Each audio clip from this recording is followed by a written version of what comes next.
Hello everyone. आज का हमारा टॉपिक है gender laws and human rights. सबसे पहले देखते हैं जेंडर लॉज। कहता है कि जेंडर लॉज जो है these are the legal norms and principles.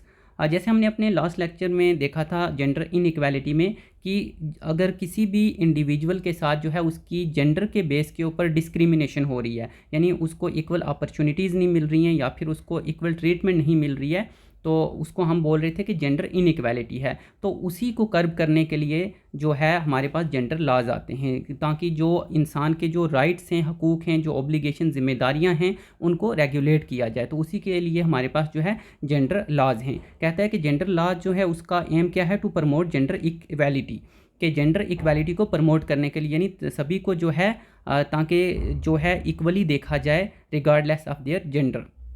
तो यहाँ पर जो है वही बात की गई है कि जेंडर इक्वालिटी, जिसका मतलब हुआ क्या कि जितने भी इंडिविजुअल हैं of all genders they should have equal rights and equal opportunities.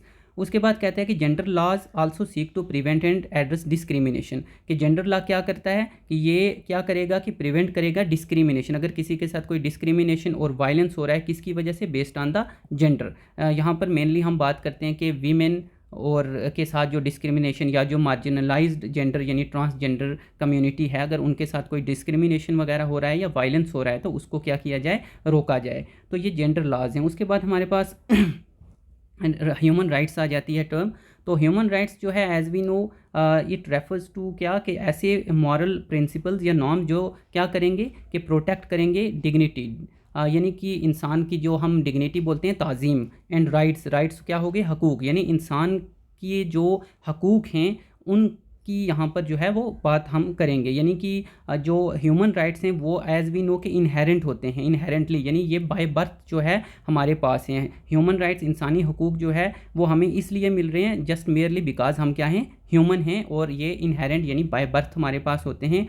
और यहाँ पर हम बात करते हैं कि ये जो हमारे हकूक़ हैं they are regardless of the caste, race, nationality, ethnicity, language, religion या कोई भी और स्टेटस जो है they are regardless of that. तो यहाँ पर इन्हीं की हम जो है यहाँ पर बात करेंगे कुछ ह्यूमन राइट्स की, या फिर जो जेंडर लॉज जो हैं स्पेशली अगर हम यहाँ पर देखें तो जेंडर लॉज जो है वो अलग अलग सोर्सेज से डिराइव किए गए हैं। जैसे कुछ इंटरनेशनल ट्रीटीज़ हो सकती हैं, कुछ मान लो कन्वेंशंस हैं, एग्रीमेंट्स हैं, तो उन्हीं में से कुछ की हम यहाँ पर जो है बात करेंगे। तो सबसे पहले हम बात करेंगे universal declaration of human rights 1948। तो ये जो है आपने ऑलरेडी भी ह्यूमन राइट्स जो है इसके बारे में पढ़ा है। तो जो ये ह्यूमन राइट्स हैं they were adopted by United Nation General Assembly on December 10, 1948। ये डेट आप याद रखेंगे। वी आल्सो नो कि 10 दिसंबर जो है इसको जो है ह्यूमन राइट्स डे भी सेलिब्रेट किया जाता है, क्योंकि इसी दिन जो है वो ह्यूमन राइट्स जो है वो अडॉप्ट किए गए थे। तो अगर हम यहाँ पर universal declaration of human rights की बात करें तो यहाँ पर 30 आर्टिकल्स आते हैं इसके अंदर, जहाँ पर जो है क्या बताया गया है कि जो बेसिक राइट्स और फ्रीडम्स हैं फॉर ऑल द पीपल। तो जितनी भी यहाँ पर बेसिक राइट्स हैं या बेसिक फ्रीडम्स हैं लोगों के लिए, जैसे कि राइट टू लाइफ है, right to liberty, security, equality, justice, education, work वगैरह, ये सब चीज़ें जो है यहाँ पर हमें बताई गई हैं। तो उसके अलावा कहता है कि जो यहाँ पर universal declaration of human right है ये क्या करता है, it proclaims that all human beings are born free, कि जितने भी ह्यूमन बींग्स हैं they are born free and equal in dignity. तो जो उनकी डिग्निटी है वो क्या है, इक्वल है। जो डिग्निटी है आप बोल सकते हो ताज़ीम, जिसको हम उर्दू में बोलते हैं, राइट्स, उनके सभी के जो राइट्स हैं, हकूक़ हैं, वो क्या होंगे, इक्वल होंगे। और इसी तरह से यहाँ पर जो है ये बात की गई है कि उनके साथ कोई भी डिस्टिंक्शन या डिस्क्रिमिनेशन किसी भी किस्म की नहीं होगी, जैसे हम सेक्स या जेंडर के बेस के ऊपर मान लो बात करते हैं। और उसके बाद यहाँ पर इसी में एक और चीज़ हमारे पास आ जाती है, that is the international bill of rights. International bill of rights क्या है, तो इसमें हमारे पास जो है क्या आ जाता है, एक तो हमारे पास जो universal declaration of human rights है वो आ जाता है। उसके अलावा दो और कन्वीनेंट्स मीन्स लीगल एग्रीमेंट्स वगैरह जो होते हैं, या कन्वेंशन आप कह लीजिए, एग्रीमेंट्स, दो वो आ जाते हैं। कौन से, एक तो आ जाता है हमारे पास international convent on civil and political rights, that is ICCPR, और दूसरा आ जाता है international covenant on economic, social and cultural right, that is ICESCR। तो इनकी आप डेफिनेशन भी थोड़ा देख सकते हैं। सारी डेफिनेशन ही जो एब्रीवेशंस हैं फुल फॉर्म वो भी मे बी एग्ज़ाम में पूछी जाए। तो यहाँ पर अगर हम देखें तो हमने कहा ये जो दोनों जो एग्रीमेंट्स हैं या जो कन्वीनेंट्स हैं इनको अडाप्ट किया था 1966 के अंदर। तो इनको अडाप्ट किया था 1966 में, और इनकी अगर हम फोर्स की बात करें तो इनको लागू कब किया गया, वो किया गया 1976 के अंदर। तो ये वाली डेट जो है वो भी आप थोड़ा देख सकते हैं। And they are legally bind the rights and duties of states and individual in relation to UDHR। तो ये जो है इनका मकसद था कि इन्होंने उसके बाद इन दोनों का अगर हम देख लें तो क्या है, तो ICCPR जो है वो फोकस करता है सिविल और पॉलिटिकल जो राइट्स हैं उनके ऊपर, और उसके अलावा यहाँ पर कहता है कि जैसे कि right to fair trial, freedom of religion और फ्रीडम फ्रॉम टॉर्चर, ये इसके अंदर आ जाते हैं। और ICSCR के जो है वो किसके ऊपर फोकस करता है, इकोनॉमिक, सोशल और कल्चरल राइट्स के अंदर, जैसे कि right to adequate food, housing वगैरह जो है ये आ गया। इसको आप एक बार थोड़ा देख लें। उसके बाद ह्यूमन राइट्स में ही एक और चीज़ थोड़ा आ जाती है कि कोर ह्यूमन राइट्स ट्रीटीज़। ये कुछ ट्रीटीज़ हैं, 9 ट्रीटीज़ हैं ये। तो 9 इंटरनेशनल ट्रीटीज़ हैं ये, जो कि डिफरेंट जो एस्पेक्ट्स हैं ह्यूमन राइट्स के उनको देखती हैं, यानी डिफरेंट जो ग्रुप्स हैं ह्यूमन राइट्स के, तो उनके लिए ये 9 ट्रीटीज़ हैं। जैसे कि अगर हम इन कोर ट्रीटीज़ को देखें तो ये 9 ट्रीटीज़ यहाँ पर आप जो है अपनी स्क्रीन के ऊपर देख सकते हैं। इनमें से अभी जो हमने मेनली देखनी है वो एक तो हमारे पास आ जाएगी ये सेकंड वाली, that is the convention on the elimination of all forms of discrimination against women, क्योंकि हम जेंडर की यहाँ पर बात कर रहे हैं। उसके अलावा convention on right of child, ये भी हम थोड़ा सा यहाँ पर देखेंगे। बाकी ये हैं, एक बार ऐसे आप इसको देख सकते हो। मेनली जो ये वाली सेकंड थी कन्वेंशन, उसको हम यहाँ थोड़ा डिटेल में देखेंगे क्योंकि हमारे टॉपिक के साथ ये जो है रेलिवेंट है। So the convention on the elimination of all forms of discrimination against women 1979, ये डेट भी जो है आप याद रखोगे क्योंकि ये डेट है कि कब अडॉप्ट किया गया था। इसके लिए शॉर्ट फॉर्म है CEDAW, तो वो भी आपको एब्रीवेशन एग्ज़ाम में पूछी जाए मे बी।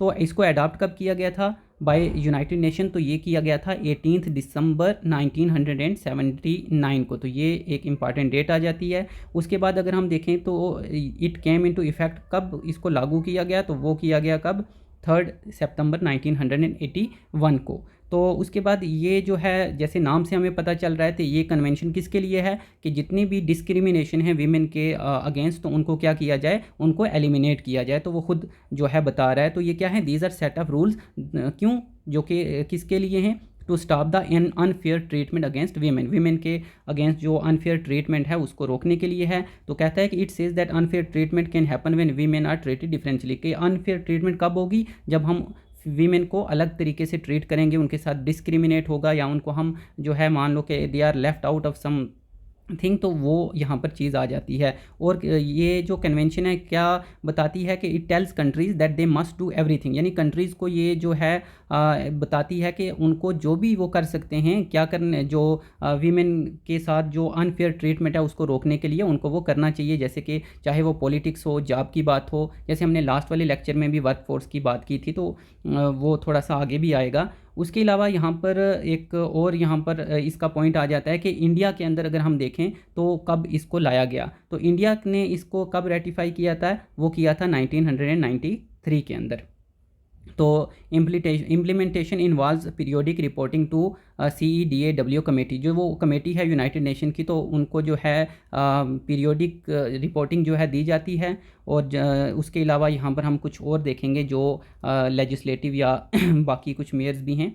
इसमें एक और चीज़ भी आ जाती है सस्टेनेबल डेवलपमेंट गोल्स का। ये हमने अपने लास्ट वाले लेक्चर में भी बात की थी कि जो सस्टेनेबल डेवलपमेंट गोल हैं, हमने कहा था कि ये 17 हैं, और उनमें से जो 5th गोल है वहाँ पर बात की गई है जेंडर इक्वालिटी की। तो ये ओवरऑल है कि यूनाइटेड नेशन जनरल असेंबली ने जो है 25 सितंबर 2015 को जो है अडॉप्ट किया था सस्टेनेबल डेवलपमेंट गोल्स को, जो कि 17 हैं। और इसमें से जो SDG यानी कि जो सस्टेनेबल डेवलपमेंट गोल 5 है, वो क्या कहता है, वो कहता है कि हमें क्या करना है कि अचीव करना है जेंडर इक्वालिटी को। तो दिस इज़ वेरी इंपॉर्टेंट, ये आप याद रखेंगे। और यहाँ पर जो है कहता है कि इंडिया ने जो है इसके अलावा, यानी कि जो अभी हमने बात की थी कि जो सेकंड कन्वेंशन थी जो इंडिया ने अडॉप्ट की थी, उसके अलावा बाकी भी बहुत सारी जो इंटरनेशनल ह्यूमन राइट्स ट्रीटीज़ हैं तो इंडिया उनमें भी जो है इन्वॉल्व है। जैसे कि यहाँ पर इन दो की बात की गई है जो हमने स्टार्टिंग में बात की थी जिन कन्वेंशंस की। उसके अलावा यहाँ पर हमारे पास आ जाता है convention on right of child, जो CRC, जो हमने 9 कन्वेंशंस की बात की थी जो कोर कन्वेंशंस हैं राइट्स की, तो उन्हीं में से ये भी एक है। तो ये यूनाइटेड नेशन ने जो है यहाँ पर जो है 20 नवंबर को जो है इसको 1989 में जो है अडॉप्ट किया था और फोर्स में ये 1990 में आती है। उतना इंपॉर्टेंट ये डेट्स नहीं हैं, बट हु नोज़ कि अगर पूछी जाएँ तो ये क्या करती है कि it recognise that every child has right to live, कि हर एक जो चाइल्ड है उसका ये हक है कि to live, grow and to be taken care of.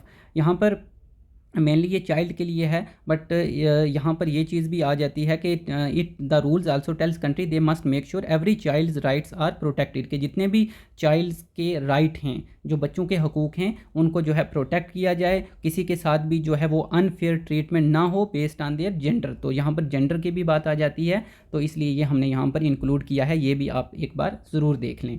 Then हमारे पास एक और यहाँ पर आ जाता है, that is Beijing declaration and platform for action 1995। ये जो है जो 4th वर्ल्ड कॉन्फ्रेंस हुई थी वीमेन के ऊपर 15 सितंबर 1995, तो तब इसको जो है अडॉप्ट किया गया था as a political commitment by governments to advance the status of women and promote gender equality. तो ये जो है इसीलिए था कि जो जेंडर इक्वालिटी है उसको प्रमोट किया जाए और जो स्टेटस है वीमेन का उसको क्या किया जाए कि जो है वो उठाने के लिए जो है, तो ये एक पॉलिटिकल कमिटमेंट था 1995 में। ये डेट भी आप याद रखें और इसका एम जो है वो भी आप याद रखें। Declaration of platform for action reaffirm the fundamental principle, वही बात की गई है कि जो राइट्स वीमेन के हैं, गर्ल्स के हैं, तो उन्हीं के लिए ये ऑलरेडी बात कर चुके हैं। बस इसमें ये आप याद रख सकते हैं कि यहाँ पर इस प्लेटफॉर्म ने 12 क्रिटिकल एरियाज़ जो हैं उनको आइडेंटिफाई किया था, जिसमें हमारे पास आ जाता है जैसे यहाँ पर poverty, education, health, violence, economy, power और डिसीजन मेकिंग। अपने लास्ट वाले लेक्चर में भी हमने वहाँ देखा था कि ये कुछ काजेज़ भी थे जेंडर इनइक्वालिटी के। तो उसके बाद हमारे पास एक और कन्वेंशन है rights of person with disabilities 2006। इसको भी मैंने यहाँ इंक्लूड किया है क्योंकि यहाँ मेनली तो इसलिए है कि जो पर्सन विद डिसेबिलिटीज़ हैं तो उनकी राइट्स को प्रोटेक्ट करने के लिए ये कन्वेंशन थी। बट इसमें ये वीमेन और जो गर्ल्स हैं डिसेबिलिटीज़ के साथ उनको भी यहाँ पर जो है इंक्लूड क्योंकि रिकॉग्नाइज़ किया गया है, तो इसलिए मैंने यहाँ पर इसको भी इंक्लूड किया है। बिकॉज वीमेन एंड गर्ल्स जो डिसेबिलिटीज़ के साथ हैं तो दे आर सब्जेक्टेड टू, कहते हैं मल्टीपल डिस्क्रिमिनेशन है उनके साथ, तो इसलिए आप इस वाली जो कन्वेंशन है उसको भी देख सकते हैं। देन हमारे पास आता है convention on preventing and combating violence against women and domestic violence 2011। इसको बोला जाता है इस्तानबुल कन्वेंशन भी, तो आपने ये याद रखना है क्योंकि ये काफ़ी इंपॉर्टेंट कन्वेंशन है इस्तानबुल कन्वेंशन। तो इसी को पहले कहा जाता था क्या, काउंसिल ऑफ यूरोप कन्वेंशन भी, तो ये भी आप याद रखें। और दूसरा, जैसे ये नाम पूरा बता रहा है कि ये किसके लिए है इस्तानबुल कन्वेंशन, तो यहाँ नाम से ही पता चल रहा है कि किस के ऊपर से ये prevention and combating violence against women and domestic violence, चाहे वो डोमेस्टिक वायलेंस हो या फिर जो ओवरऑल वायलेंस है वीमेन के ख़िलाफ़ उसको प्रिवेंट करने के लिए, रोकने के लिए जो है ये कन्वेंशन थी। तो इस्तानबुल के अंदर हुई थी ये, इसीलिए इसको इस्तानबुल कन्वेंशन बोलते हैं। तो ये डेट भी आप याद रखेंगे कि ये अडॉप्ट की गई थी, कहता है इस्तानबुल, जो कि कहाँ पर है, तुर्की के अंदर है, मई 11, 2011 के अंदर। ये भी आप याद रखेंगे। और इसको फोर्स में लाया गया 2014 अगस्त 1। तो ये चीज़ आप देखेंगे। कहता है कि ये पहली लीगली बाइंडिंग इंस्ट्रूमेंट था कहाँ, यूरोप की बात की जा रही है यहाँ पर। That creates a comprehensive framework, पूरा इसने एक फ्रेमवर्क बनाया था ताकि जो वीमेन के ख़िलाफ़ जो वायलेंस वगैरह है उसको रोका जा सके, कर्ब किया जा सके, डोमेस्टिक वायलेंस रोका जा सके। कन्वेंशन डिफाइन कर रही है, कहता है वायलेंस को against women as violation of human right, क्योंकि वीमेन के अगेंस्ट जो वायलेंस है वो क्या है, वो जो इंसानी हकूक़ हैं, ह्यूमन राइट्स जो हैं उनकी एक वायलेशन है और एक डिस्क्रिमिनेशन जो है वो है वीमेन के जो अगेंस्ट। तो उसी के लिए ये जो है इस्तानबुल कन्वेंशन था, तो इसको आप जो है याद रखेंगे, इम्पॉर्टेंट है। कुछ और यहाँ पर चीज़ें इंक्लूड की हैं, ये हम इंडिया की बात कर रहे हैं। तो नेशनल मिशनरी फॉर वीमेन, जैसे इंडिया ने इस्टेब्लिश किया था इसको NCW, that is national commission for the women 1992 के अंदर। सर्विंग एज, ये एक स्टैट्यूटरी बॉडी है, ये वीमेन राइट्स को प्रमोट करने के लिए थी। तो ये भी आप जो है इसका नाम याद रखेंगे, नेशनल कमीशन फॉर वुमेन कब थी, 1992 के अंदर। क्यों थी? ताकि वीमेन की जो राइट्स हैं उनको क्या किया जा सके, प्रमोट किया जा सके। उसके बाद कहता है कि इसका क्रूशल रोल ये प्ले कर रही है जेंडर बेस्ड डिस्क्रिमिनेशन में भी, वो बात हो गई, ठीक है। उसके बाद लीगल रिफॉर्म्स की यहाँ पर कह रहा है कि in response to international commitment India has undertaken legal reforms, यानी कि लीगल रिफॉर्म्स भी कुछ हुए हैं। जैसे यहाँ पर क्रिमिनल लॉ एक्ट की बात की गई है 2013, और भी कुछ एक्ट्स हैं, आगे हम उनको भी देखेंगे। उसके अलावा सोशो इकनॉमिक प्रोग्राम्स जैसे बेटी बचाओ बेटी पढ़ाओ हो गया, या और भी कुछ रिफॉर्म्स हैं। हमने लास्ट लेक्चर में इनकी जो है एक लिस्ट भी की थी, तो आप उसको भी वहाँ पर जो है वो देख लेंगे। ये भी जैसे बेटी पढ़ाओ हम जानते हैं ये प्रमोट करने के लिए एजुकेशन को थी। कुछ और भी स्कीम्स की जो है मैंने वहाँ पर बात की है, जो हमारा लास्ट वाला जो लेक्चर था वहाँ पर, उसको आप देख लेंगे। उसके बाद कॉन्स्टिट्यूशनल प्रोटेक्शन, जैसे हम जानते हैं इसमें और भी कुछ लॉज हमने अपने लास्ट लेक्चर में भी थोड़ा देखा था। यहाँ पर भी जो आर्टिकल 14 है, राइट टू इक्वालिटी की बात करता है कि सभी को जो है इक्वल जो है लॉज इक्वल जो है लॉ की नज़रों में देखा जाएगा, इरिस्पेक्टिव ऑफ देयर जेंडर वगैरह, तो वो यहाँ पर बात की गई है। और आर्टिकल 15 जो है वो कहता है कि जो डिस्क्रिमिनेशन है उसको प्रोहिबिट किया जाएगा on the ground of religion या जो जेंडर वगैरह है, तो वो बात इसमें आ जाती है। इनको भी आप जो है वो याद रखोगे। उसके अलावा यहाँ पर ये कुछ एक्ट हैं डोमेस्टिक वायलेंस के लिए, जैसे यहाँ पर protection of women and from domestic violence act 2005 में आया था, तो ये वायलेंस जो है उसके लिए था। उसके बाद जो sexual harassment of women at work place, जो काम करने की जैसे वर्क प्लेस के ऊपर जहाँ वो काम करती हैं वहाँ पर जो सेक्सुअल हैरासमेंट वगैरह है, तो उसको प्रिवेंट करने के लिए या उसके लिए जो है एक्ट आया था 2013 में। इसी तरह से ये एक और है preconception and prenatal diagnostic technique, जो एक्ट है ये जो है ये प्रोहिबिट करता है सेक्स डिटर्मिनेशन को, क्योंकि ऐसा है कि जो वीमेन जो चाइल्ड है, या जिसको आप बोल सकते हो फीमेल इन्फेंटिसाइड, तो पैदा होने से पहले ही जो है अबॉर्ट कर दिया जाता था, मेडिकली जो है टर्मिनेट कर दिया जाता था प्रेगनेंसी को, if it is female girl, तो उसी को जो है यहाँ पर रोकने के लिए जो है ये वाला जो एक्ट है इसको लाया गया था। तो ये भी आप थोड़ा देख लें। देन मैटरनिटी बेनिफिट एक्ट जो है 2017, ये जो है ऐसा है कि जैसे मदर्स जो हैं वो लीव वगैरह ले सकती हैं, पेड लीव, या इस तरह से यूजली अभी ऐसा है कि 6 मंथ्स तक उनको जो है मैटरनिटी लीव वगैरह मिल जाती है, तो वो यहीं पर आ जाता है। देन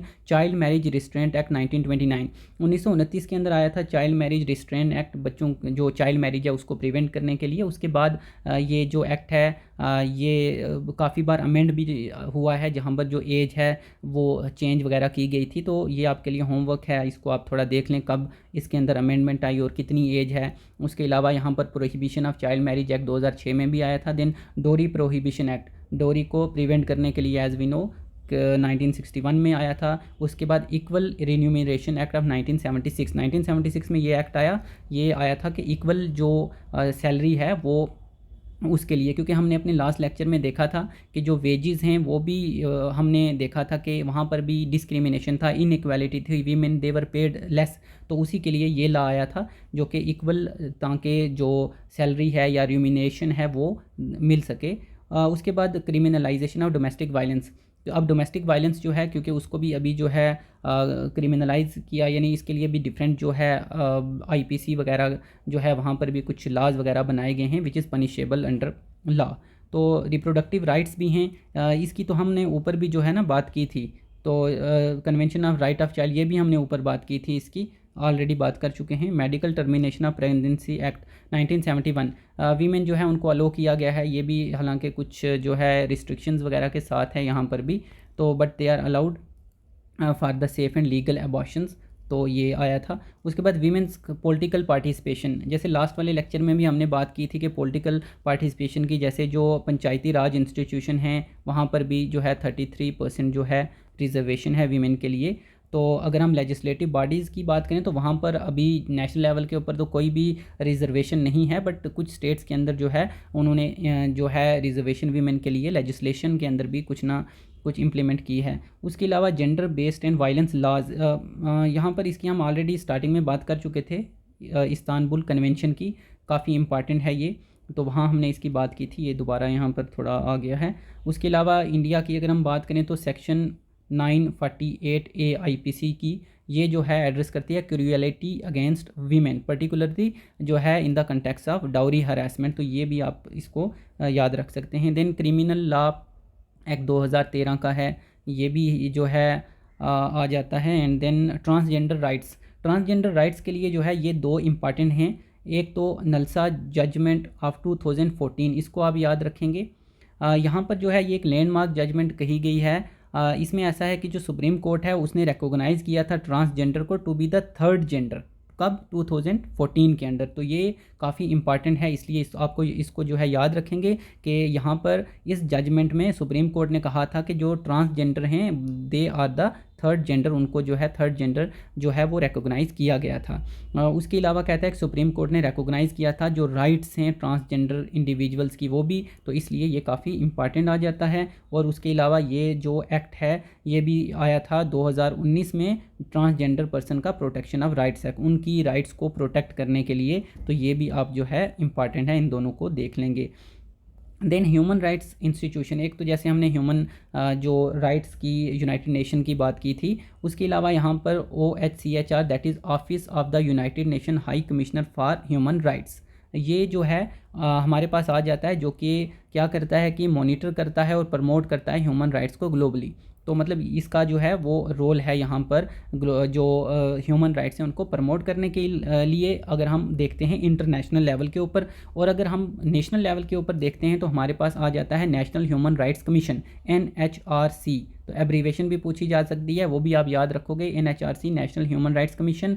ये इंडिया के अंदर है, जैसे वहाँ पर हमने देखा कि जो यहाँ पर जो है OHCHR था जो कि प्रमोट करने के लिए था, तो यहाँ पर जो है NHRC है जो कि ह्यूमन राइट्स जो की अगर कहीं वायलेशन वगैरह हो रही है, या मान लो यहाँ पर हम जेंडर की बात कर लें, including those based on gender, तो वो चीज़ें यहाँ पर देखेगा और पॉलिसी मेयर्स को भी जो है रेकमेंड करेगा। उसके अलावा यहाँ पर नेशनल कमीशन फॉर वीमेन, इसको हमने ऊपर भी जो है एक जगह इसकी बारे में हमने बात की थी, तो ये भी यहाँ पर आ जाता है, इसको भी आप जो है देखोगे।